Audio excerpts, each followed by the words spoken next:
شروع اللہ کا نام لے کر جو بڑا مہربان نہایت رحم والا ہے۔ اور جب پروردگار نے چند باتوں میں ابراہیم کی آزمائش کی تو ان میں پورے اترے۔ خدا نے کہا کہ میں تم کو لوگوں کا پیشوا بناؤں گا۔ انہوں نے کہا کہ پروردگار میری اولاد میں سے بھی پیشوا بنائیو۔ خدا نے فرمایا کہ ہمارا اقرار ظالموں کے لیے نہیں ہوا کرتا۔ سبحان اللہ۔ پیارے مسلمانوں، اللہ تعالیٰ ہمیں قرآن پاک ترجمے کے ساتھ سن کر اس پر عمل کرنے کی توفیق عطا فرمائے اور 5 وقت با جماعت نماز پڑھنے کی توفیق عطا فرمائے۔ پیارے مسلمانوں، قرآن پاک اللہ تعالیٰ نے ہمارے لیے نازل فرمایا ہے تاکہ ہم اس کو پڑھ کر اور جتنے بھی اس میں اللہ کے حکم ہیں ان کو سن کر ہم ان پر عمل کریں، تو اس میں ہم سب کا فائدہ ہے۔ تو پیارے مسلمانوں، ہمیں چاہیے کہ جیسے ہی صبح ہم اٹھیں، نماز کے بعد قرآن پاک کی تلاوت کریں اور اس کے بعد قرآن پاک کو ترجمے کے ساتھ پڑھیں تاکہ ہمیں اس چیز کی سمجھ آئے کہ اللہ تعالیٰ نے اس میں کیا کیا حکم ہمارے لیے بھیجے ہیں۔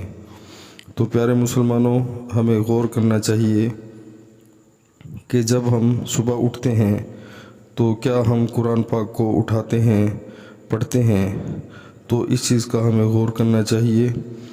تو روز قیامت والے دن یہی قرآن پاک جو ہے ہمارے لیے سفارش کرے گا۔ تو آج ہم اس کو بھول چکے ہیں۔ یہ ہم سب مسلمانوں کی تقریباً بد نصیبی ہے کہ ہم دنیا کے پیچھے تو بہت دل لگا کر بھاگتے ہیں، کیونکہ جب ہم صبح اٹھتے ہیں تو ہمیں صرف دنیا کا ہوش ہوتا ہے۔ ہم نے جلدی جلدی اپنی یونیفارم پہننی ہے، ہم نے اپنے کپڑے پہننے ہیں، تیاری کرنی ہے اور اس کے بعد دنیاوی کاموں کے بارے میں سوچنا ہے۔ تو اس دوران ہم اس عمل کو بھول جاتے ہیں کہ ہم نے اللہ کا حکم بھی ماننا ہے اور اپنے فائدے کے لیے قرآن پاک کو بھی پڑھنا ہے۔ تو جو چیز ہمیں ہمیشہ فائدہ دے گی اور ہمارے اعمال اچھے ہوں گے، ہم افسوس سے کہنا پڑتا ہے کہ ہم اس کو بھول چکے ہیں۔ تو خدا را جیسے ہی اٹھیں قرآن پاک کو لازمی پڑھیں اور اس کے بعد جب ہم دنیا میں انوالو ہو جاتے ہیں، یعنی اپنے کام پر چلے جاتے ہیں، اور عورتیں ہیں اگر گھر میں بیٹھی ہیں، تو ہم اس چیز کو بھول جاتے ہیں کہ اللہ تعالیٰ نے 5 وقت نماز با جماعت فرض کی ہے۔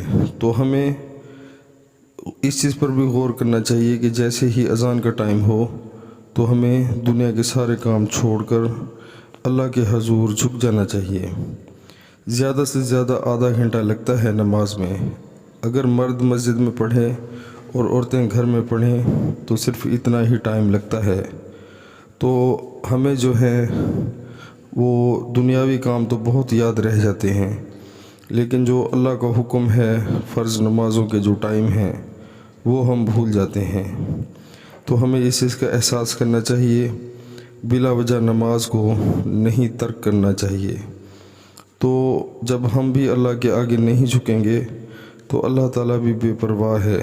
ہمیں شیطان کے راستے سے بچنا چاہیے اور اللہ کے راستے پر چلنا چاہیے، بہت فائدہ ہوگا۔ السلام علیکم ورحمۃ اللہ وبرکاتہ۔